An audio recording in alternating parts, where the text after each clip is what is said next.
Takumi était un dégoûtant, un bon à rien jusqu'à ce qu'un jour un dieu du vent le tue accidentellement et par pitié le bénisse avec des compétences surpuissantes et le projette dans un monde fantastique rempli de monstres dangereux, avec un travail de papa à plein temps et 2 jumelets à s'occuper. Mais, avant tout cela, le pauvre Takumi confus se tenait devant le dieu du vent Seal, qui était à genoux et s'excusait d'avoir accidentellement causé sa mort. Takumi était assez confus par toute la situation, mais étant donné qu'il était de toute façon un perdant moyen au Japon, il s'en fichait. Maintenant, dans le nouveau pays d'Eteldia, Takumi se promène dans une forêt avec ses nouvelles compétences linguistiques incroyablement puissantes, ainsi que des traits et des objets fous tout en battant des loups rouges. Soudain, il tombe sur des enfants aux cheveux bleus derrière un arbre, ayant l'air assez effrayés. Il essaie de leur parler, mais ils semblent assez perdus quant à l'endroit où ils se trouvent et super affamés. Alors il leur donne des pêches énormes qu'il a trouvées dans son inventaire pour grignoter. Une fois qu'ils commencent à manger, les enfants passent en mode singe et dévorent les pêches en un instant. Takumi réalise rapidement que leurs tenues sont assez moyennes, alors il leur en donne de nouvelles pour améliorer leur style. Takumi décide qu'il est temps de jouer au papa et garde les enfants et ils commencent à marcher ensemble à travers la forêt. Très vite, ils tombent sur des sangliers qui ressemblent à des PNJ aléatoires, et juste au moment où Takumi commence à essayer de produire des jutsu, les enfants se précipitent sur les sangliers et commencent à les tabasser. En quelques secondes, les sangliers sont pulvérisés, et Takumi réalise que les enfants pourraient bien avoir une chance de gagner la compétition de l'homme le plus fort du monde parce qu'ils sont méga forts. Takumi les trouve assez mignons et décide de les nommer Allen et Alina, étant donné que l'un est un garçon et l'autre une fille. Une fois la nuit tombée, le prétendu Gordon Ramsay, Takumi, sort encore de la nourriture de son inventaire et prépare des kebabs pour lui et les enfants. Et après avoir fini de manger, il décide de se coucher. Le lendemain, Takumi et ses nouveaux enfants tombent sur une ville au hasard. À l'entrée de la ville, Takumi obtient rapidement un doctorat en mensonge et commence à débiter des conneries aux gardes, leur disant qu'il vient d'un village quelconque et qu'il ramassait des herbes. Les gardes réalisent qu'ils sont complètement perdus, alors le garde principal les emmène dans une pièce pour qu'ils puissent obtenir leur nouvelle pièce d'identité et confirmer qu'ils ne sont pas de sales criminels. Après être entrés dans la ville, Takumi et les 2 enfants vont à l'église pour que Takumi puisse parler à Seal et obtenir des informations sur ce qu'il est censé faire dans ce nouveau monde. Seal l'informe qu'il est censé être une sorte de babysitter pour ses 2 enfants, mais il agit de manière mystérieuse et refuse de raconter toute l'histoire à Takumi. Il explique également qu'il y a 5 dieux dans ce monde, Maria Bella étant la déesse de la création. Takumi n'a encore une fois presque aucune information de ce maître de l'inutilité, mais il décide qu'il va s'occuper des enfants malgré tout, et il les emmène trouver une auberge pour qu'ils puissent dormir dans un vrai lit au lieu de sous un arbre quelconque. Ils vont à l'auberge et les enfants n'ont jamais été aussi heureux dans leur courte vie. Ils commencent immédiatement à sauter sur le lit, mais étant donné qu'ils mesurent environ 1 mètre, ils n'ont pas vraiment beaucoup d'énergie, alors ils se fatiguent très vite et tous les 3 s'endorment.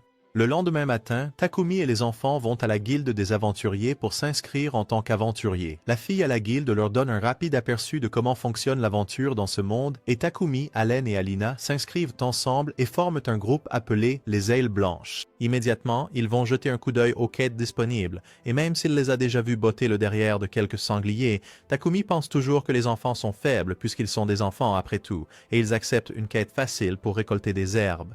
Quelques heures plus tard, ils sont déjà dans la forêt et les enfants commencent très rapidement à battre des slimes. Au moment où l'inutile Takumi n'a collecté que quelques-unes de ces herbes, les incroyables talents Allen et Alina en avaient déjà collecté 1 million. Ils retournent immédiatement et apportent le tas à la fille travaillant à la guilde pour recevoir leur récompense. Juste au moment où ils allaient recevoir leur récompense, un type sans valeur, si laid qu'il pourrait probablement gagner des concours de laideur, commence à jacasser et à dire que les enfants ne sont pas censés être dans la guilde. Alors les enfants commencent rapidement à le tabasser. Takumi doit arrêter les 2 petits champions de boxe pour qu'ils ne tuent pas le type. Et les enfants commencent à pleurer parce qu'ils pensent que leur nouveau papa est en colère contre eux et s'apprête à partir. À ce moment-là, le chevalier de la porte nommé Loen entre dans la guilde et demande ce qui se passe.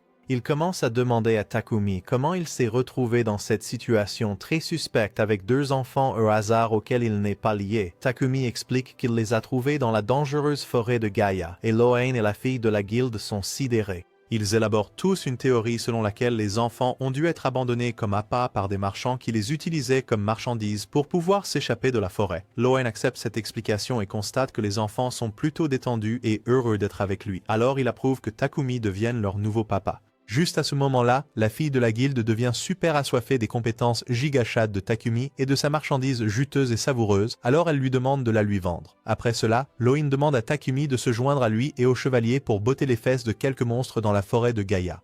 Mais Takumi est terrifié car il réalise qu'il n'est qu'un aventurier de rang F. Cependant, Loin s'en moque complètement et il pense que Takumi pourra sûrement gérer la forêt puisqu'il y est déjà allé et a déjà éliminé quelques monstres. Alors que Takumi traverse une crise existentielle, Loin va voir le maître de guilde pour lui parler du potentiel incroyable du nouveau prétendant, Takumi. Un mois plus tard, Takumi et la bande ont fait des progrès incroyables, acceptant quelques quêtes chaque jour avec un jour de repos tous les 2 jours. Allen et Elena ont cessé d'être des enfants de la forêt dégoûtants et ont appris quelques bonnes manières. Un jour, en prenant le petit déjeuner, Takumi se rend compte que le pain qu'ils ont a à peu près le goût d'une vieille chaussure malodorante, alors il décide d'aller à la boulangerie et de faire lui-même des pâtisseries délicieuses. Quand ils arrivent à la boulangerie, Takumi demande au boulanger et à sa fille s'il peut lui-même préparer de nouvelles pâtisseries, avec de la crème pâtissière et de la pâte de haricots rouges qu'il a sortie de son inventaire. Le boulanger n'a aucune idée de ce qui se passe, alors Takumi passe en mode Gordon Ramsay et explique comment les faire pour qu'ils commencent tous à préparer les petites pâtisseries ensemble. Après un peu de magie et de temps, les pâtisseries sont prêtes et toute la salle commence à saliver et à dévorer les pâtisseries comme si c'était la chose la plus délicieuse au monde. Le boulanger les a tellement aimés qu'il a immédiatement demandé à Takumi de lui donner le droit de vendre les pâtisseries et a même promis qu'il le paierait. Takumi dit que son acte de fin voulait juste des pâtisseries et n'a pas l'intention de devenir riche et célèbre. Le lendemain, Takumi et les enfants vont à la guilde et Takumi réalise qu'il est devenu légèrement moins inutile et est maintenant au niveau 13. La fille à la guilde dit à Takumi qu'il devrait essayer d'aller dans un labyrinthe, qui est essentiellement un donjon avec tout un tas de monstres. Cela rend les enfants super excités parce qu'ils savent qu'ils vont affronter encore plus de monstres. Alors ils vont dans un donjon à proximité avec 15 étages. Quelques heures plus tard, dans le donjon, ils traversent le premier étage et Allen et Elena sont essentiellement des GPS vivants, naviguant Takumi à travers le donjon comme des fous. Très vite, ils tombent sur une taupe au hasard et les enfants décident de jouer à tape-taupe et la pulvérisent instantanément. La taupe laisse tomber un butin en forme de moustache de taupe, qu'ils ramassent au cas où cela aurait une utilisation étrange. Ils continuent leur voyage à travers le labyrinthe et décident d'en rester là pour la journée. Bien sûr, l'aventurier cuisinier le plus inutile du monde, Takumi, décide d'abord de sortir un réchaud et de leur préparer un repas, après quoi ils vont dormir. Quelques jours plus tard, après avoir nettoyé plusieurs étages, ils atteignent une pièce cachée avec un coffre au trésor, que Takumi vérifie d'abord pour s'assurer qu'il n'est pas piégé. À l'intérieur, ils trouvent 2 potions, et à ce moment précis, un énorme singe les attaque. Ce n'est pas un problème pour les 2 petits Chuck Norris, et ils le font rapidement fusionner avec un mur voisin. Après avoir continué leur voyage à travers le donjon, ils combattent des serpents et des abeilles, et les enfants détruisent complètement les abeilles embêtantes. Très rapidement, ils réalisent que les abeilles laissent tomber du miel lorsqu'elles sont éliminées. Alors ils en pulvérisent un tas pour obtenir autant de miel que possible, afin que Takumi puisse préparer d'autres repas délicieux. Une fois qu'ils en ont rassemblé un peu plus, ils commencent à fouetter et à préparer des sauces comme le véritable chef Michelin qu'il est et préparent du pain perdu à l'apparence épique qu'ils dévorent tous. Après un long moment, ils arrivent enfin à la salle du boss, et le boss s'avère être un ver de terre assez inutile, que Takumi élimine en solo en seulement quelques minutes avec sa magie de l'air surpuissante que Seal lui a donnée. Dans la pièce suivante, ils trouvent le téléporteur pour rentrer chez eux et quelques grenades dans un coffre au trésor que les enfants décident d'utiliser pour jouer à la balle. Et Takumi a presque une crise cardiaque. Ils sortent enfin du donjon pour trouver un énorme loup blanc qui les regarde comme s'il allait faire d'eux son petit déjeuner de restaurant 5 étoiles. Takumi utilise son Pokédex de contrefaçon et réalise que l'animal est en fait une bête de rang S qui est contractée avec lui. Il pense immédiatement que Seal doit être derrière tout ça et demande à l'animal si c'est le cas. Le loup agit essentiellement comme un chien adorable et il commence à donner sa patte à Takumi et à s'asseoir sur commande. Les enfants deviennent vraiment jaloux que l'attention de Takumi soit concentrée sur le chien, alors ils commencent à se comporter comme de petits chiens.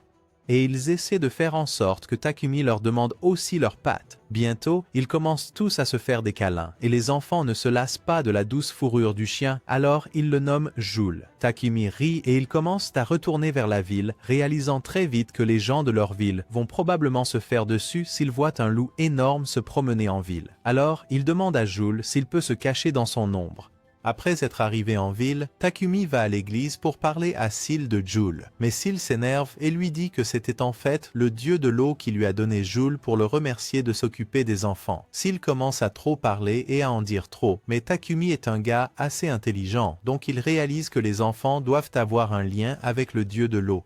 Plus tard dans la nuit, ils retournent à leur auberge pour enfin dormir sur un lit au lieu du sol dur de la grotte, et ils décident tous de dormir ensemble. Le lendemain, Takumi et les enfants trouvent un énorme tigre céleste et un faucon tonnerre qui les attendent, et Takumi comprend que ce sont les invocations que Seal lui a envoyées. Takumi trouve des noms pour eux, appelant le tigre Pied et le faucon Éclair. Les enfants adorent les noms, et Takumi se souvient que Seal a également mis des colliers dans son inventaire, ce qui permettra aux animaux de rétrécir à des tailles mignonnes et amicales, pour que les gens de la ville ne soient pas effrayés à mort. Étant les petits morveux jaloux qu'ils sont, les enfants demandent aussi des colliers pour eux.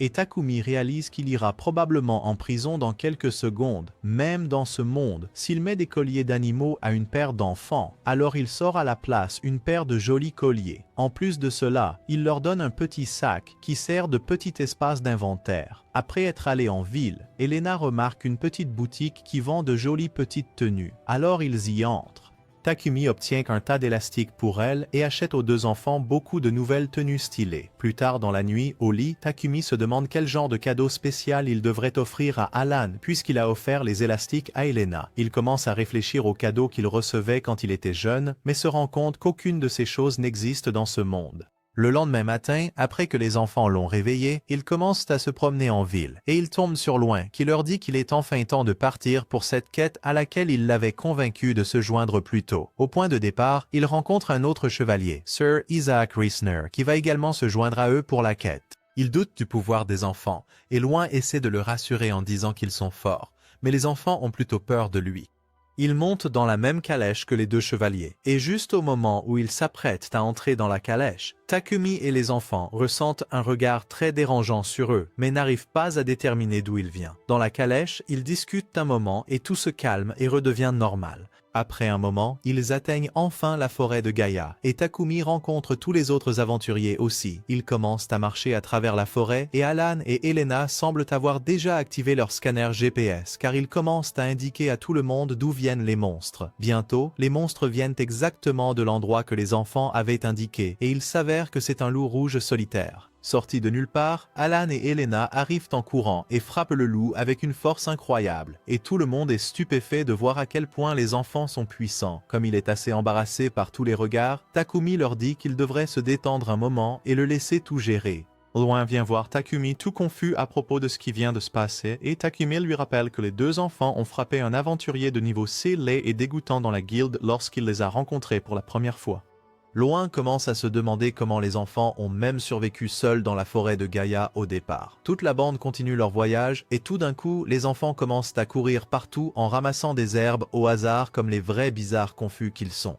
Takumi et Loin essaient d'expliquer aux enfants qu'ils ne devraient pas trop courir seuls, mais Loin leur donne le feu vert tant qu'ils peuvent retrouver leur chemin. Après un moment, ils tombent sur de la mousse au hasard, qui est bonne pour traiter certains problèmes de démangeaison. Isaac et Loin commencent à se disputer, et pendant qu'ils bavardent, Takumi et les enfants ramassent toute la mousse. Après un long moment, Isaac continue de donner une leçon à Loin. Alors Takumi décide d'arrêter leur dispute inutile et dit aux enfants d'apporter à Isaac un peu de mousse. En poursuivant leur voyage, tout le groupe rencontre une bande d'orques et ils commencent à les écraser comme des avocats mûrs. Loin est assez suspicieux sur le fait que Takumi soit si OP alors qu'il n'est que de rang E. Il ordonne même à l'un des autres aventuriers, Rudolph, qui est un aventurier de haut rang, de demander au maître de guilde d'augmenter le niveau de Takumi. Pendant ce temps, tout le monde trouve assez étrange qu'ils aient déjà combattu un tas de monstres alors qu'ils ne sont pas allés très loin dans la forêt. En plus de cela, un seul loup rouge est apparu, et ils pensent que cela pourrait être un mauvais présage. Les enfants se souviennent qu'ils sont en fait des trous noirs supermassifs et demandent à Takumi des collations, et tout le groupe décide qu'il est temps de faire une petite pause. Takumi sort quelques-unes de ses pâtisseries délicieuses qu'il a faites et Loin en raffole puisqu'elles sont devenues très populaires en ville. Loin oublie tous ses principes et essaie de voler le pain des pauvres enfants, mais Takumi l'arrête, sortant à la place tout un tas de son inventaire pour nourrir toute l'équipe. Juste après avoir terminé leur repas épique, ils voient une fusée de détresse venant du milieu de la forêt et ils enquêtent rapidement. Sortant de nulle part, Takumi invoque une tornade massive et lui et les deux enfants commencent à aller à la vitesse du son, se téléportant pratiquement au milieu de la forêt, directement vers des aventuriers aléatoires combattant les grands méchants frères des loups rouges, les loups de sang. En un rien de temps, Takumi sort une épée cool et, avec Alan et Elena, ils détruisent complètement les loups. À ce moment-là, le reste de leur groupe les rejoint et loin manque de faire une crise cardiaque en voyant qu'ils ont réussi à éliminer les loups de sang en quelques minutes, disant qu'il est encore plus puissant qu'il ne l'imaginait tout en lui tapant dans le dos. Les enfants n'aiment certainement pas ces tapes et Isaac leur donne le feu vert pour botter le derrière-roue de loin s'ils faisaient quelque chose de suspect. Takumi est d'accord et les exhorte seulement à retenir leur coup parce qu'il sait qu'ils sont environ 1 milliard de fois plus puissants que Loan. En étreignant les enfants, eux et Takumi réalisent qu'ils ressentent toujours la présence très dérangeante qu'ils ont ressentie plus tôt dans la journée. Ce soir-là, tout le groupe décide de faire une petite pause et Takumi voit cela comme l'occasion parfaite de montrer à tout le monde ses talents culinaires impressionnants. Après avoir vu que les chevaliers mettent vraiment un énorme morceau de viande dans une marmite d'eau et l'assaisonnent simplement avec du sel, il sort ses fidèles ustensiles de cuisine et commence à donner aux pauvres chevaliers des leçons de cuisine. Et ils finissent par préparer un ragoût super appétissant pour que tous les chevaliers puissent en profiter. Le lendemain matin, après avoir nourri tout le monde, Takumi et le groupe poursuivent leur voyage à travers la forêt. Ils discutent encore du fait que le voyage et l'apparition de monstres ont été assez suspects jusqu'à présent. Tout à coup, un serpent énorme surgit d'un arbre et les attaque. Les chevaliers essaient de le combattre avec de la magie de terre, mais le serpent est un salaud ondulant et esquive tout comme un fou. Takumi dit à Elena et Alan de ne pas rejoindre le combat parce qu'il craint qu'il ne se blesse. Les gars à l'esprit primitif du groupe essaient de tailler le serpent avec leur hache, mais ça ne fonctionne pas du tout.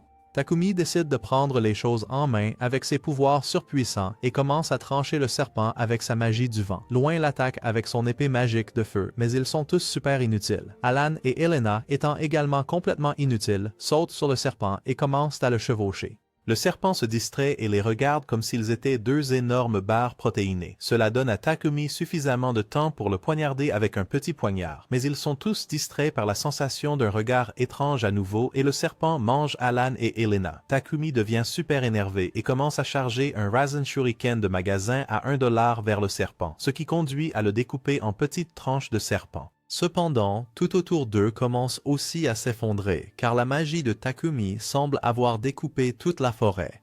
Le groupe découvre que le venin de serpent vaut 1 tonne d'argent et est aussi très rare, alors ils se précipitent tous immédiatement pour le récolter. Alan et Elena, en revanche, vont très bien et sont peut-être même moins blessés qu'avant le combat contre le serpent. Alors que tout le monde célèbre la victoire contre le serpent, Takumi ressent à nouveau le regard troublant et passe en mode furieux, décidant que ça suffit. Il trouve le type dont lui et les enfants ont ressenti le regard tout le temps et, sans poser de questions, met une épée à son cou. Loin vient enquêter, et il s'avère qu'il connaît le gars dont le nom est sa sagesse. Rudolph a également remarqué qu'il regardait le pauvre vieux Takumi avec des intentions meurtrières tout le temps. Il s'avère cependant que le type est juste super renfermé et est en fait énervé par le fait que Takumi passe autant de temps avec Loin car il est complètement amoureux de lui. Isaac confirme qu'il est super gay et Takumi est un peu sidéré. Pauvre Loan essaie d'expliquer qu'il aime les filles, mais ce n'est même pas suffisant pour éloigner sa sagesse. Après quelques heures, Isaac commence à s'excuser auprès de Takumi pour le fait qu'ils ont mis les enfants en danger. Et Takumi dit qu'il pardonnera leurs inutiles personnes cette fois-ci. L'ensemble du groupe va pratiquement mourir de faim. Alors Takumi décide de préparer l'un de ses ragoûts classiques. Tout le monde est super content et dévore tout sans problème. Et même la nuit tombe pendant qu'il mange. Tandis que Takumi admire quel genre de nouvelles compétences OP encore mis dans ses compétences de personnage, Loin s'approche de lui et lui dit qu'ils vont bientôt quitter la forêt. Et que Takumi pourra réclamer ses récompenses à la guilde à leur retour. Le lendemain au guilde, la fille l'accueille et devient immédiatement très intéressée par tout le nouveau butin qu'il doit avoir rapporté de la forêt. Avant cela, cependant, Takumi rencontre enfin le gars responsable de la guilde et il décide de le classer au rang A parce que Loin et tous les gars l'ont encensé comme pas possible.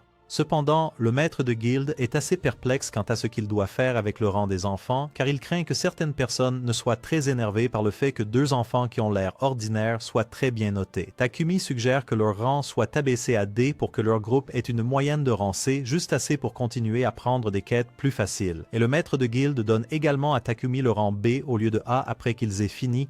Cela, la fille à la guilde demande des nouvelles du labyrinthe et s'ils ont réussi à le terminer. Takumi dit qu'ils l'ont fait et demande à la fille de garder le secret, même si elle est légèrement excitée à l'idée qu'ils l'ont fait en un temps record. Elle leur donne les récompenses pour la quête de la forêt de Gaïa et demande finalement au pauvre vieux Takumi de lui donner tout le butin juteux qu'il a ramassé dans la forêt. Takumi donne à la guilde une grande partie du corps du serpent et beaucoup de butin, et la fille est sur le point d'exploser de bonheur. Allen, Elena et Takumi réalisent alors qu'ils sont assez fatigués d'avoir porté leur groupe inutile ces derniers jours, alors ils vont à leur auberge pour se reposer. Le lendemain matin, Takumi se détend dans un champ pendant que les enfants et les animaux courent joyeusement. Allen et Elena commencent à parler de combien ce serait cool s'ils pouvaient parler aux animaux, et Takumi est aussi partant pour l'idée et essaie de penser à une façon de le faire. Quelques heures plus tard dans leur auberge, Takumi se rend compte que les enfants manquent sérieusement d'éducation classique, alors il essaie de leur enseigner un peu de mathématiques en leur faisant faire du travail non rémunéré sous forme de comptage de tout l'argent qu'ils ont gagné lors de leur quête. Les enfants réalisent rapidement que l'école typique n'est vraiment pas pour eux, alors ils décident tous de faire une petite promenade en ville. Bien que les pauvres enfants puissent penser qu'ils ont réussi à échapper aux mathématiques, Takumi les emmène chez une femme qui vend des fruits et les fait acheter eux-mêmes, leur donnant ainsi un test de mathématiques très pratique. Les enfants parviennent d'une manière ou d'une autre à acheter la nourriture et à obtenir le bon montant de monnaie, et ils partent tous pour aller à la librairie.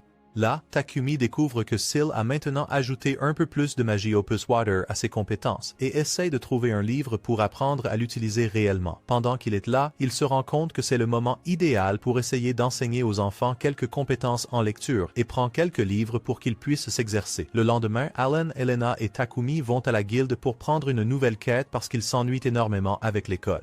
Ils se sentent un peu rouillés, alors ils acceptent une quête facile, consistant à retrouver un chat noir et blanc qui s'est perdu, après avoir cherché un moment et croisé environ 1 million de types de chats différents, ils le trouvent enfin derrière des tonneaux. Takumi sort immédiatement du lait de son inventaire et le donne au mignon petit chat.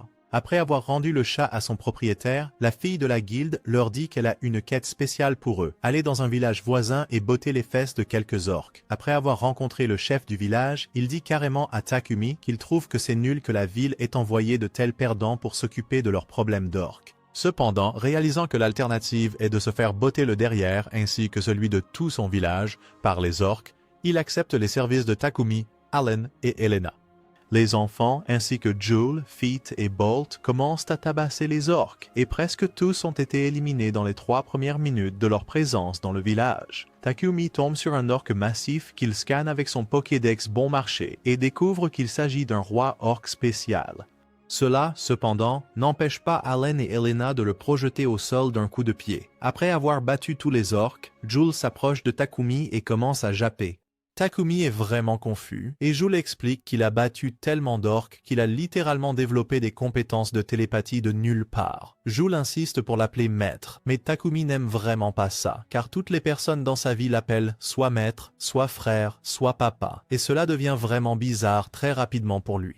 Tout le monde accepte de l'appeler Taku, ce qui le rend satisfait. Il s'avère que tous les animaux ont réussi à développer la télépathie, et ils commencent tous à se parler joyeusement. Sorti de nulle part, toute la bande voit qu'un incendie a commencé devant l'une des maisons du village, et le vieux Takumi inutile trouve que c'est le moment parfait pour tester la nouvelle magie de l'eau qu'il avait commencé à apprendre la nuit précédente. Il se prépare à lancer un énorme jutsu de boule d'eau, mais finit par échouer et ne produit pratiquement qu'un atome microscopique de boule d'eau. Il se dit que cela devait être un coup de chance, et il réessaie, mais parvient d'une manière ou d'une autre à faire une boule encore plus triste que la première fois. La 3e fois, il rassemble toutes ses forces et réussit à faire non pas une, mais 2 méga boules d'eau tristes. À la fin, complètement vaincu, il demande simplement à Jule d'éteindre le feu pour lui. Une fois rentrés chez eux et après avoir récupéré leur récompense, Takumi se dit que les enfants doivent être fatigués de tout le travail, de manier les rames et de se promener.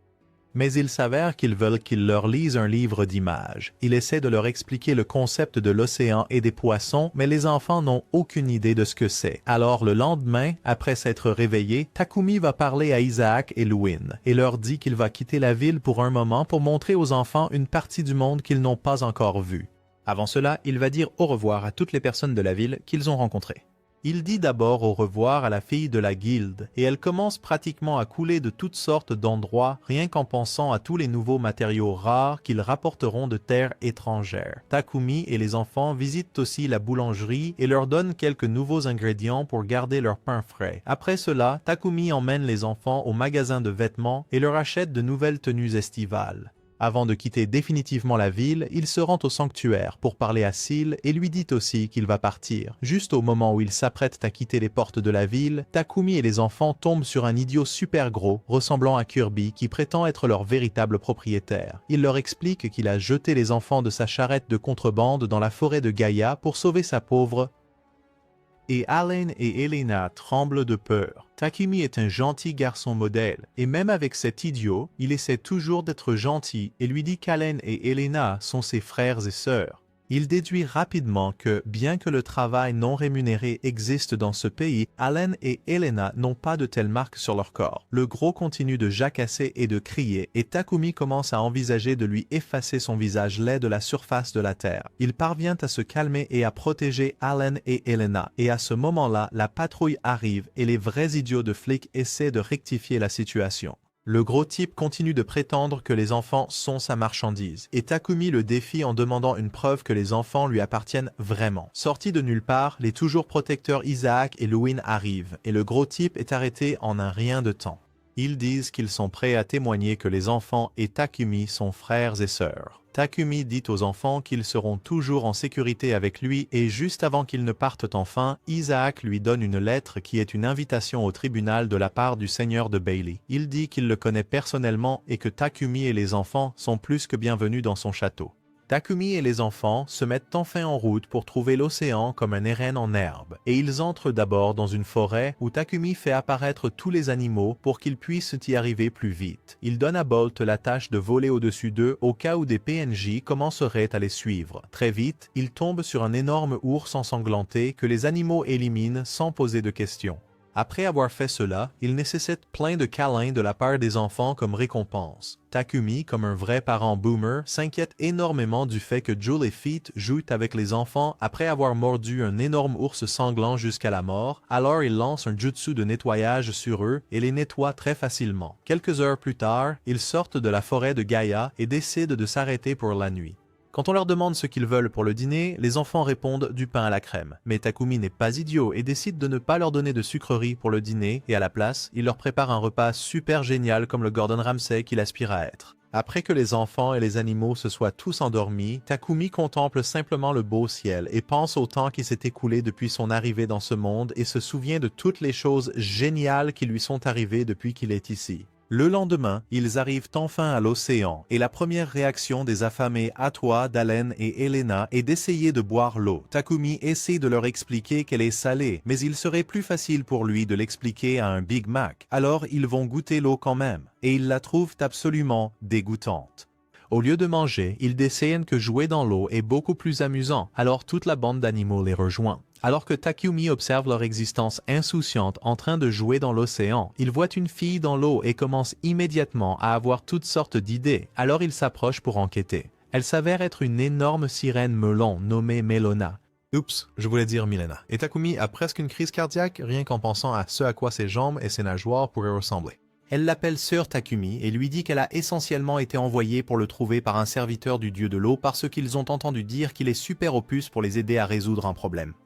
Elle sait même qui sont Alan et Elena, et ils sont stupéfaits que quelqu'un puisse les reconnaître. Milena explique que leur village est sous l'eau, et Takumi est super effrayé parce qu'il ne sait pas vraiment nager, même s'il a 28 ans. Au lieu de se moquer qu'un homme adulte ne sache pas nager, elle leur donne des bracelets spéciaux qui leur permettent de respirer sous l'eau et de nager sans problème. Ils sautent dans l'océan, et cela leur prend un peu de temps pour s'habituer à se déplacer dans l'eau. Mais Takumi est rapidement distrait par le fait que Milena est encore plus poisson et écailleuse qu'il ne l'avait jamais imaginé, et commence à la regarder comme un animal dans un zoo.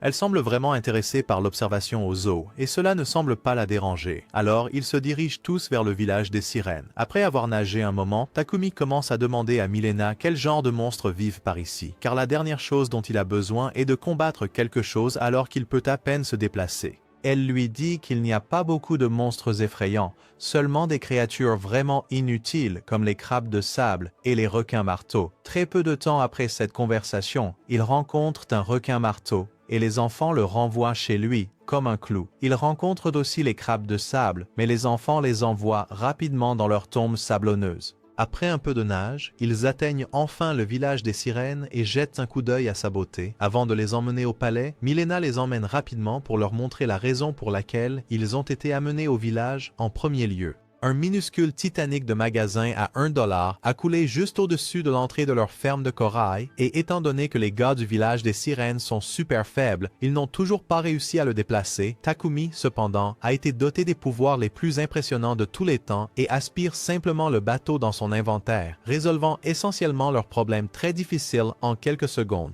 Sortant de nulle part, un groupe de sirènes arrive à la grotte et se met immédiatement à collecter des coraux car c'est vraiment nécessaire pour certains médicaments de sirène. Un peu plus tard, Milena amène enfin Takumi et les enfants pour rencontrer la grande prêtresse et elle ressemble essentiellement à la mère des enfants. Elle les accueille et Takumi commence immédiatement à la remercier de les traiter si royalement et agit formellement. Tous les gens sirènes semblent manquer de quelques cellules cérébrales mais sont vraiment heureux que Takumi ait résolu le problème de la grotte de corail. Takumi, d'autre part, commence à paniquer légèrement car le serviteur du dieu de l'eau qui a donné aux sirènes des informations sur Takumi et les enfants a révélé leurs identités et en a dit un peu trop. Heureusement, la grande prêtresse le rassure en lui disant que leur secret est en sécurité. Cependant, elle est très attirée par Takumi, disant qu'il semble être une personne vraiment gentille. Son conseiller, Galdo, lui dit de se calmer un peu car Takumi est un peu déconcerté par son comportement de fan.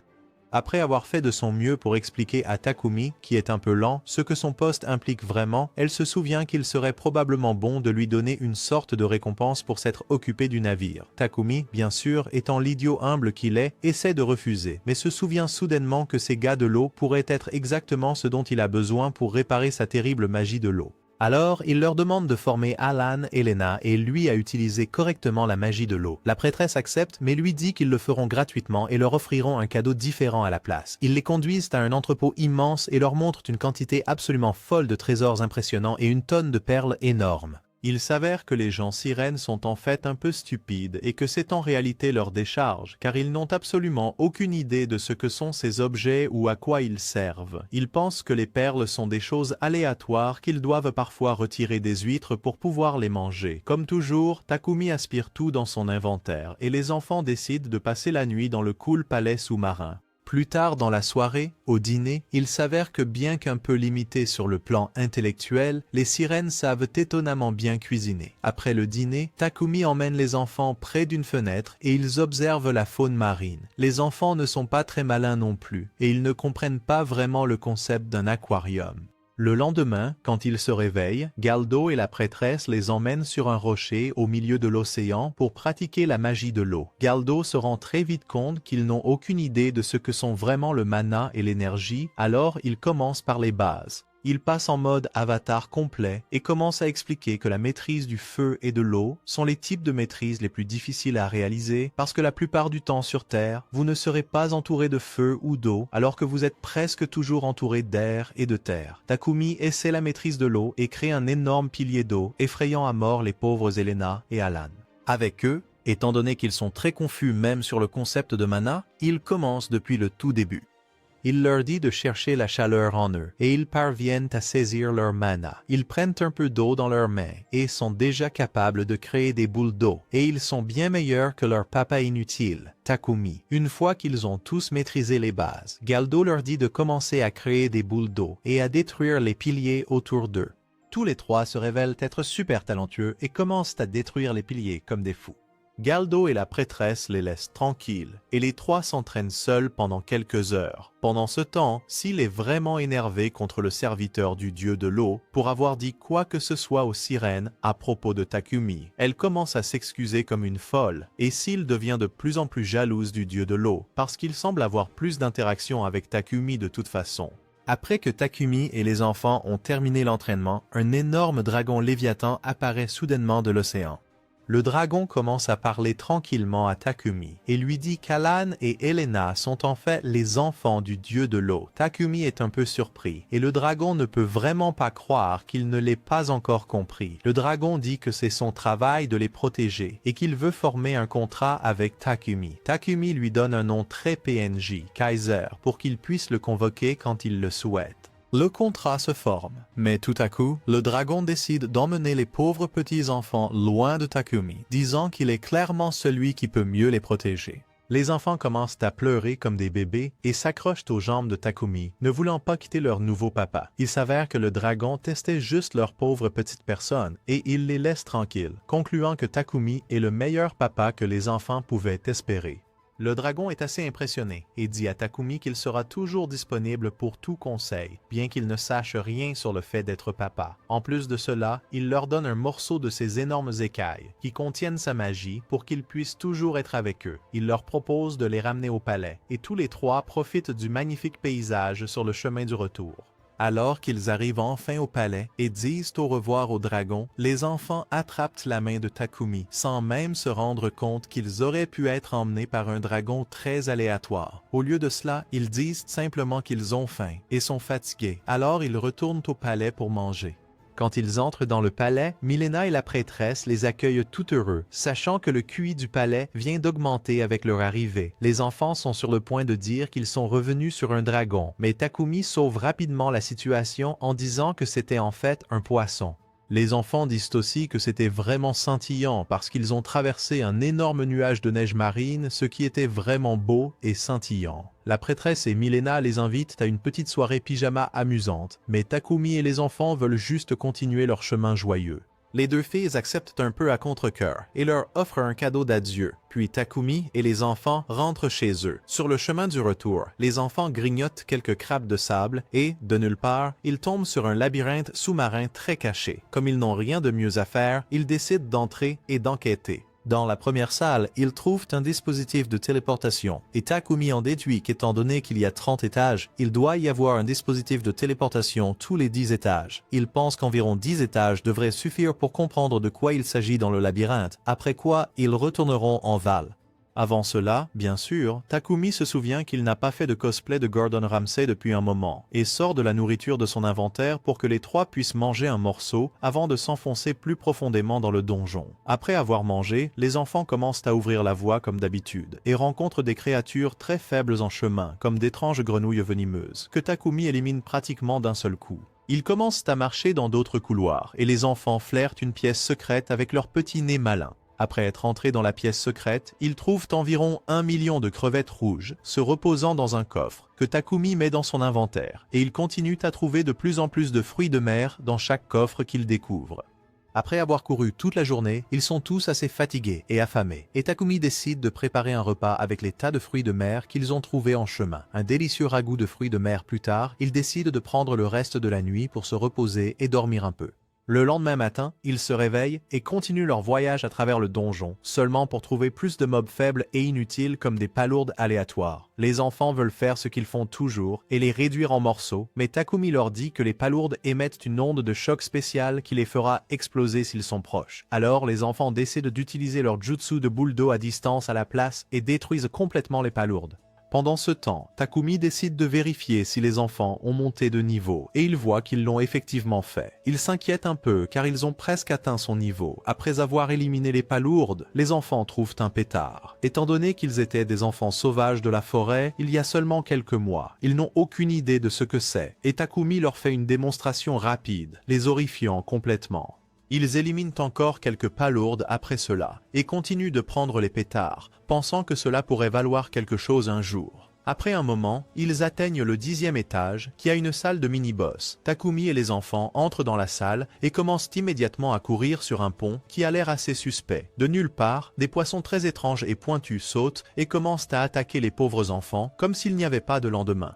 Heureusement, les enfants et Takumi font leur truc et détruisent les poissons en un rien de temps, en éliminant plus d'une centaine d'un coup. Une fois que le dernier poisson pointu a rencontré sa fin pointue, une porte massive est apparue dans la pièce pour qu'ils puissent avancer. Avant de passer, ils découvrent que les poissons ont en fait laissé tomber tout un tas de butin qu'ils peuvent ramasser. Sorti de nulle part, Alan remarque quelque chose dans l'eau et, étant le très bon gardien qu'il est, Takumi scanne rapidement l'eau et conclut qu'ils devraient pouvoir sauter sans qu'aucun monstre ne les dévore. Au fond du bassin d'eau, ils trouvent un coffre avec le même bracelet de respiration aquatique que Milena leur avait donné lors de leur première rencontre, ce qui amène Takumi à penser qu'ils doivent être beaucoup plus rares qu'ils ne le paraissent. Après ce petit détour, ils passent enfin la porte et trouvent le dispositif de téléportation et décident d'appeler. Appeler ça une journée et commencer à se diriger vers la ville de Bailly car le seigneur de Bailly les a invités, selon Isaac. Après un moment, ils arrivent enfin aux rives de la ville de Bailly et se sentent immédiatement giga affamés comme les trous noirs supermassifs qu'ils sont.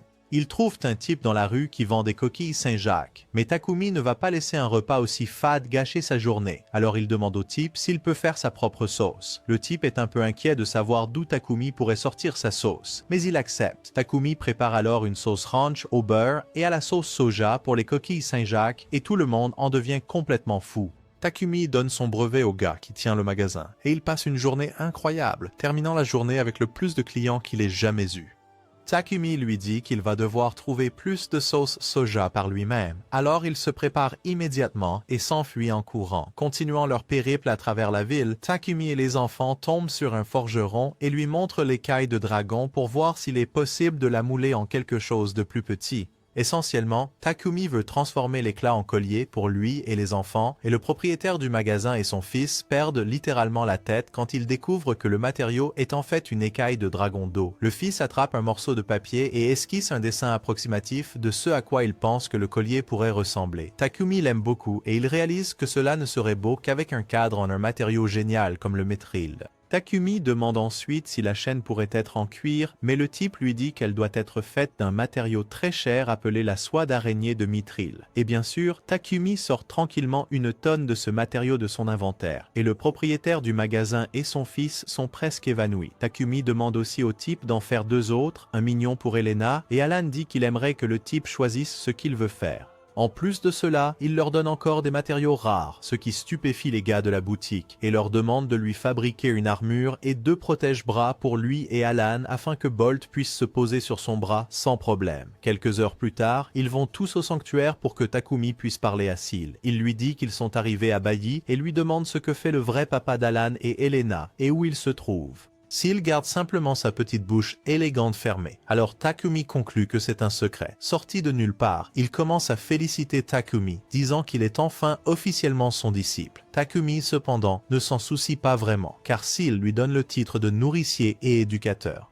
Takumi commence à rire parce que Seal est tellement inutile que même son propre disciple a un symbole lié à une déesse différente. Seal commence à dire que c'est vraiment nul qu'il ait reçu une bénédiction de la déesse créatrice Marianala au lieu d'un symbole cool lié au vent. Seal lui dit aussi que son stupide moi oublieux a oublié de lui donner des choses cool du dieu du feu sale, car il était si heureux que le bus et les aliments que Takumi a fait se répandent également dans les autres pays, puisque la cuisine a toujours été son domaine. Takumi décide que Seal l'a pratiquement ennuyé à mourir et lui dit au revoir, partant avec les enfants pour trouver une auberge pour la nuit.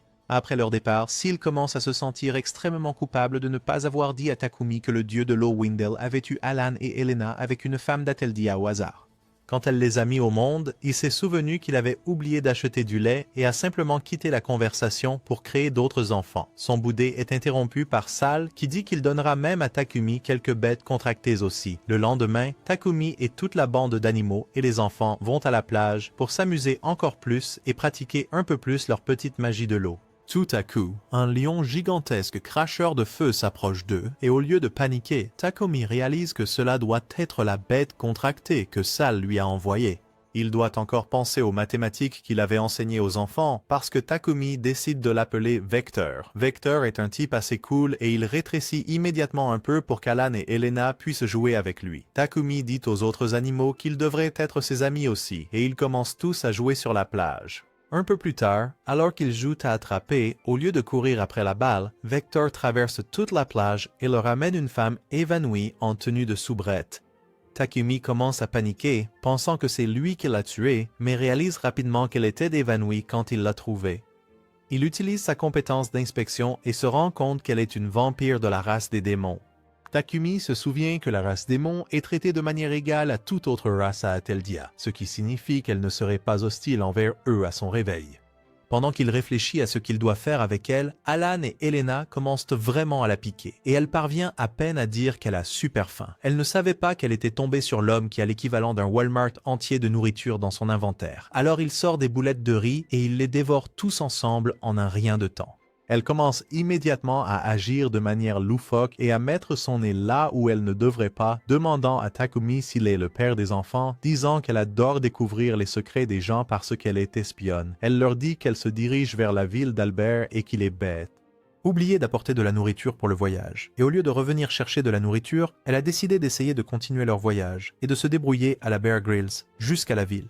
Cela l'a menée jusqu'à la plage, où elle s'est effondrée par manque de nutriments. Takumi ne peut pas croire qu'une personne aussi stupide puisse exister, et elle continue d'expliquer qu'elle devait enquêter sur un type royal et l'histoire de sa femme, et il s'est avéré qu'il cachait une femme roturière dans le manoir. Les enfants sont méga stupéfaits en entendant cela, et Takumi leur rappelle rapidement qu'ils n'ont même pas la moindre idée de ce que cela signifie. Elle continue en expliquant que le type royal n'avait même pas de mauvaises intentions envers la fille, et que son infiltration en tenue de domestique était complètement inutile. En remerciement pour lui avoir donné la nourriture, elle offre à Takumi 2 bouteilles d'un liquide aphrodisiaque très coquin, Par, et n'en dit pas plus. Les enfants saisissent immédiatement l'occasion de demander à Takumi ce que signifie le mot « papa ». Il commence à paniquer, ne sachant pas quoi dire, alors il essaie de leur demander s'ils savent ce qu'est un père, pensant qu'ils pourraient savoir ce que c'est puisqu'ils l'ont appelé leur grand frère tout le temps. Ils n'ont absolument aucune idée de ce que cela signifie et l'ont seulement appelé ainsi parce que les gens de la ville supposent qu'il est leur frère. Cependant, les enfants semblent savoir qu'ils sont frères et sœurs, donc Takumi garde un peu d'espoir. Il essaie d'expliquer le concept de famille, de maman et de papa, et la seule chose que les enfants retiennent de toute la situation est que naître, c'est épique, et ils retournent immédiatement jouer avec les animaux. Takumi pousse essentiellement un soupir de soulagement qu'il n'ait rien demandé sur leurs parents, mais il est bien conscient qu'ils le feront probablement un jour. Le lendemain, il décide d'aller à la guilde de cette ville pour voir quel type de quêtes amusantes ils ont. La fille qui travaille à la guilde est super perplexe par le fait qu'il soit un aventurier de rang A et commence à jacasser sur le fait qu'il a trouvé un labyrinthe sous-marin caché, ce qui attire toute la guilde vers lui et les enfants. Il essaie de lui demander de ne pas attirer l'attention, mais elle ne peut pas s'empêcher de crier et de jacasser. Quelques instants plus tard, Takumi, les enfants et la fille se trouvent dans le bureau du maître de guilde et la fille est sévèrement punie pour avoir divulgué les informations privées de Takumi à tout le monde. Takumi leur en dit un peu plus sur le labyrinthe sous-marin et comment y accéder, et le type qui dirige la guilde est perplexe sur la façon dont ils ont réussi à retenir leur souffle pour y arriver. Takumi décide de ne rien dire sur le bracelet de sirène, car cela entraînerait 1 milliard de questions différentes. Alors il commence simplement à raconter qu'il a une capacité pulmonaire anormale, même si son idiot ne peut même pas nager sans magie. Takumi veut se reposer avec les enfants, mais le maître de guilde lui dit qu'ils devront rencontrer le seigneur provincial dès demain matin. Étant donné que c'était essentiellement leur plan d'aller voir le Seigneur de toute façon, Takumi et les enfants vont voir le Seigneur dès le lendemain. Il s'avère qu'Isaac est en fait le frère cadet du Seigneur Bailey, Cédric, et il se ressemble pratiquement autant qu'Alan et Elena. Les enfants disent que Cédric ressemble beaucoup à Isaac et Cédric commence à se remémorer le fait qu'il n'a pas vu son frère depuis très longtemps. Cédric les amène dans leur immense salon et les majordomes commencent à préparer du thé. Les enfants voient d'autres enfants qui les regardent timidement depuis l'extérieur de la pièce et Cédric leur dit que ce sont ses fées qui vivent avec lui. Takumi commence à expliquer ce qu'ils ont fait dans le labyrinthe Ripple et comment ils l'ont trouvé en premier lieu pour que l'équipe d'enquête de Cédric puisse aller voir de quoi il s'agit. Apparemment, dans ce monde, les donjons sont une source de revenus considérable et de nombreux aventuriers les explorent, récupérant le butin et faisant prospérer les restaurants grâce au butin rare lié à la nourriture à l'intérieur des donjons. L'économie prospérerait également dans le territoire où le donjon a été découvert, donc Cédric et ses serviteurs sont super contents du fait qu'un autre a été trouvé dans leur territoire. Ils sirotent tous un peu de leur thé, tandis que Takumi réalise que s'il le regarde en fait constamment. Takumi continue de demander à Cédric comment va l'équipe qu'il a envoyée au donjon, et il dit qu'ils se débrouillent assez bien jusqu'à présent. Cédric propose même à Takumi une médaille, que Takumi, étant l'anonyme qu'il aime être, refuse poliment et essaie même de convaincre Cédric de ne pas annoncer le nom du découvreur du Ripple Dungeon. Cédric lui dit qu'il fera un rapport pour le roi et le presse de prendre une médaille avec un sourire si effrayant que Takumi manque de s'évanouir rien qu'en le regardant. Cédric commence à péter un câble, voulant punir le personnel de la guilde pour avoir bavardé sans cesse sur les infos privées de Takumi. Mais Takumi parvient d'une manière ou d'une autre à calmer la situation. Pendant ce temps, les enfants imitent les uns les autres et commencent à s'excuser mutuellement, étant donné qu'un des gars de la guilde était à l'instant en train de pratiquement embrasser les chaussures de Cédric pour éviter la punition. Cédric est tout troublé par le fait que Takumi et les enfants ont mis du temps à venir au manoir, mais les enfants expliquent qu'ils ont visité la mer et même un type aussi bizarre que Cédric ne pouvait pas garder son sérieux en regardant leur petite bouille adorable. Un peu plus tard, ils vont tous déjeuner et rencontrent la famille de Cédric.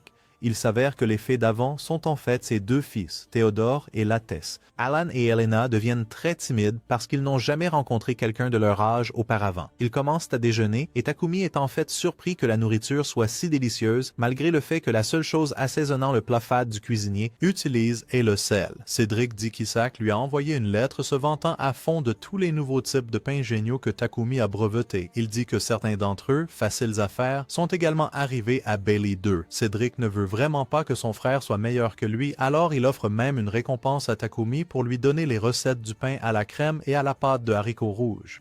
Théodore et Lattès veulent aussi vraiment les essayer, mais comme Takumi n'en a pas assez, ils décident de faire de la gelée à la place. Étant donné que les gens dans ce monde mangeraient du sable et appelleraient cela un repas satisfaisant, ils sont super excités à l'idée de la gelée. Ils leur donnent de la gelée et ils se jettent dessus, la dévorant en un instant. Cependant, lorsque Takumi leur dit qu'ils sont littéralement faits à partir des monstres de slime, ils veulent presque recracher la gelée mais ne peuvent toujours pas nier à quel point c'est vraiment délicieux. Cédric, cependant, le petit malin, veut immédiatement se vanter auprès de son frère d'avoir mangé quelque chose que papa Takumi a fait pour lui et qu'Isaac lui-même n'avait pas encore essayé. Cédric propose même d'acheter la recette à Takumi et de commencer à vendre de la gelée dans leur magasin, élaborant même un plan pour commencer à élever des slimes. Les enfants vont tous ensemble jouer et s'amusent toute la journée. Le lendemain matin, après s'être réveillés, Takumi et les enfants vont parler à Cédric et il semble lire la réponse d'Isaac à sa lettre se vantant de la gelée. Tout à coup, Takumi passe en mode psy et découvre que la raison pour laquelle Isaac taquine toujours le pauvre vieux Lowin est que Cédric l'a taquiné quand ils étaient jeunes.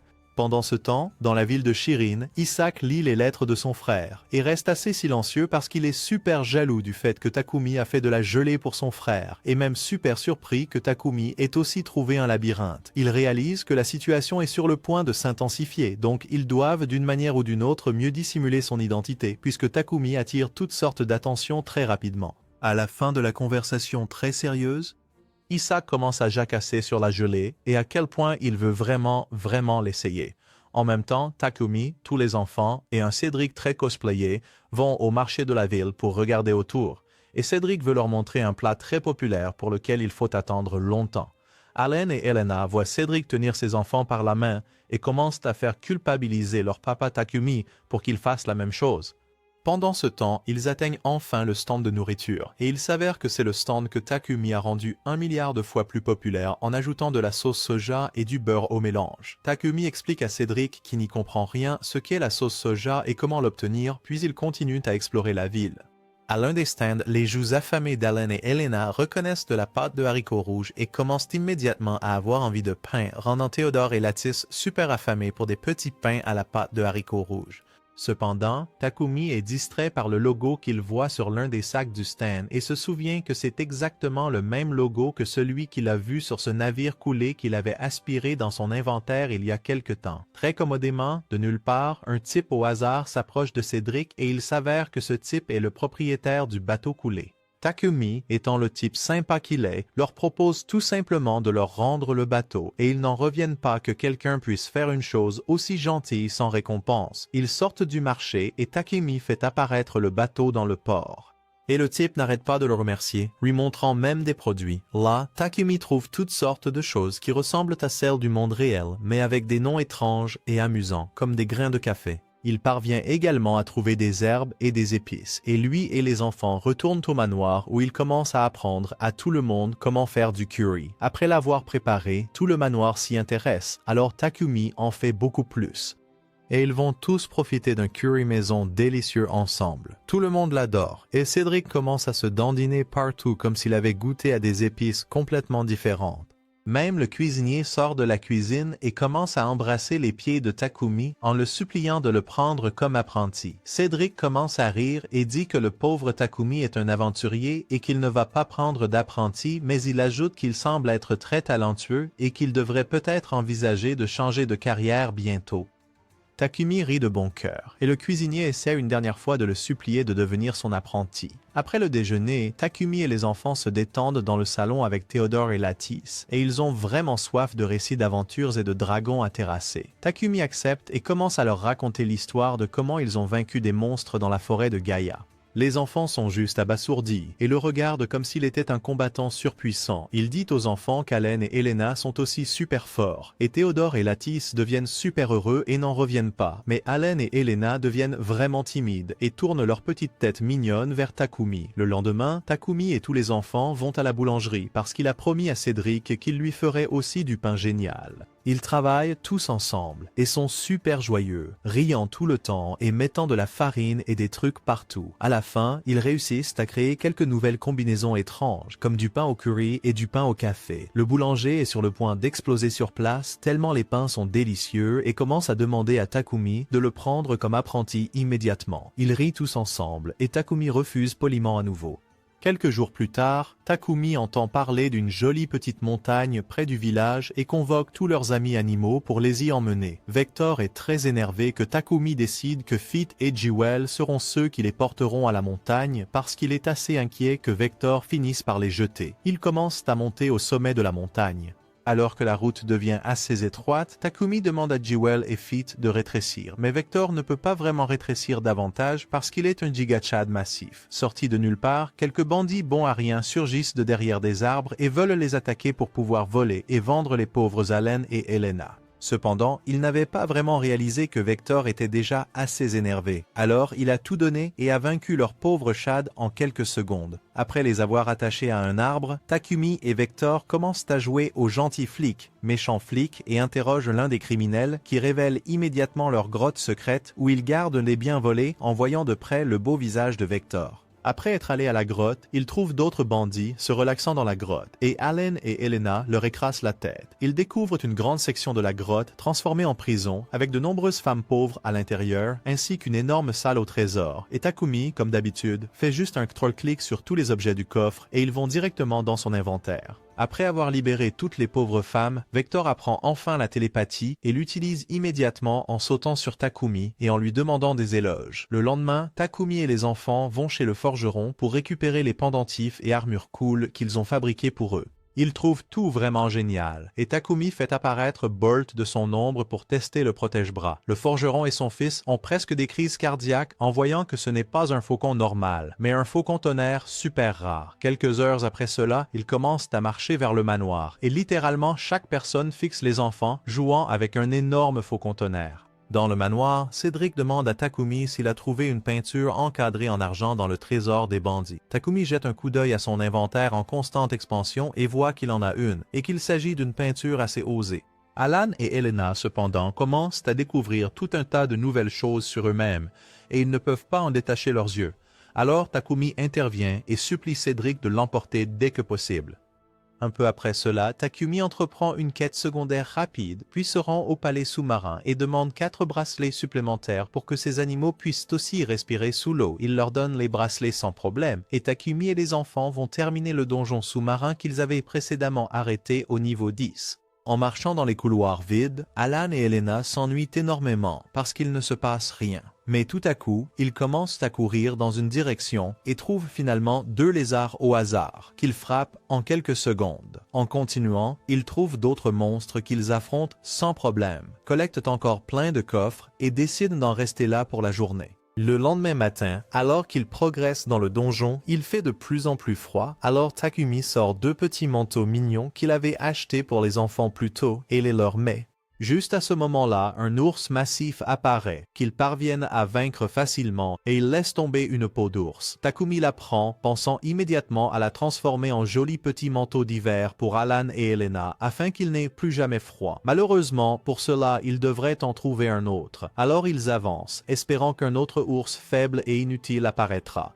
Cependant, au lieu d'un ours, au premier virage, les enfants trouvent une tortue massive qui génère des bulles qui explosent si on les touche. Takumi active son grand cerveau et devient un véritable Sigma Gigachad en aspirant simplement les bulles dans son inventaire, libérant l'espace entre eux et la tortue, permettant aux enfants de lui remettre les idées en place. En cherchant un autre ours, Alan et Elena déclenchent un milliard de pièges, mais essayent de rester cool et mignons quand Takumi les confronte à ce sujet. Pour simplifier les choses, ils font apparaître les animaux pour les porter et frapper les monstres à leur place. Après avoir marché pendant une éternité, ils atteignent enfin une porte massive qui les mène sur une île déserte. Juste à côté de l'île, un kraken massif, nommé à juste titre Petit Kraken, apparaît, et Takumi, Alan et Elena essaient va l'affronter de front, mais il ne cesse de se régénérer. Heureusement, Feet est le seul à avoir un cerveau ici, et il a l'idée que tous devraient frapper en même temps, ce qui ne lui laissera pas le temps de se régénérer. Cela fonctionne parfaitement, et la pièce disparaît, ne laissant qu'une porte menant à une salle au trésor.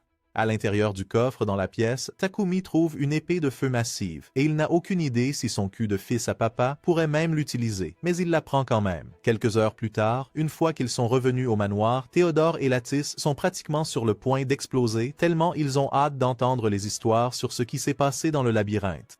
Alan et Elena sont sur le point de commencer à leur raconter les histoires quand, de nulle part, les Gigachads absolus, Loen et Isaac surgissent pour surprendre Takumi. Après un petit moment, ils se sont tous assis dans le salon avec du thé comme les riches salauds qu'ils sont et ont commencé à parler de la raison pour laquelle Loen et Isaac sont même là. Ils disent qu'ils sont venus traîner l'existence misérable de Takumi jusqu'au roi pour qu'il puisse lui parler du nouveau donjon qu'il a découvert.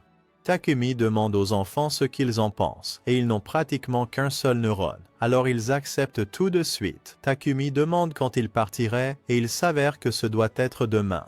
Il se rend compte que les idiots d'Alan et Elena n'ont pas réalisé que partir maintenant signifierait dire au revoir à Théodore et Lattice qui l'ont compris et sont assis assez tristes sur le canapé. Au lieu de leur dire quoi que ce soit, le génie Takumi emmène les enfants dehors et ils commencent tous à jouer avec les balles de tortue que Takumi avait collectées plus tôt. Même Loen et Isaac se joignent à eux et ils commencent tous à passer un bon moment. Cette nuit-là, après avoir couché les enfants, Takumi va au salon pour une soirée entre garçons. Et Loen lui dit qu'il pensait qu'il n'y avait aucune chance que les enfants le laissent venir à la soirée entre garçons.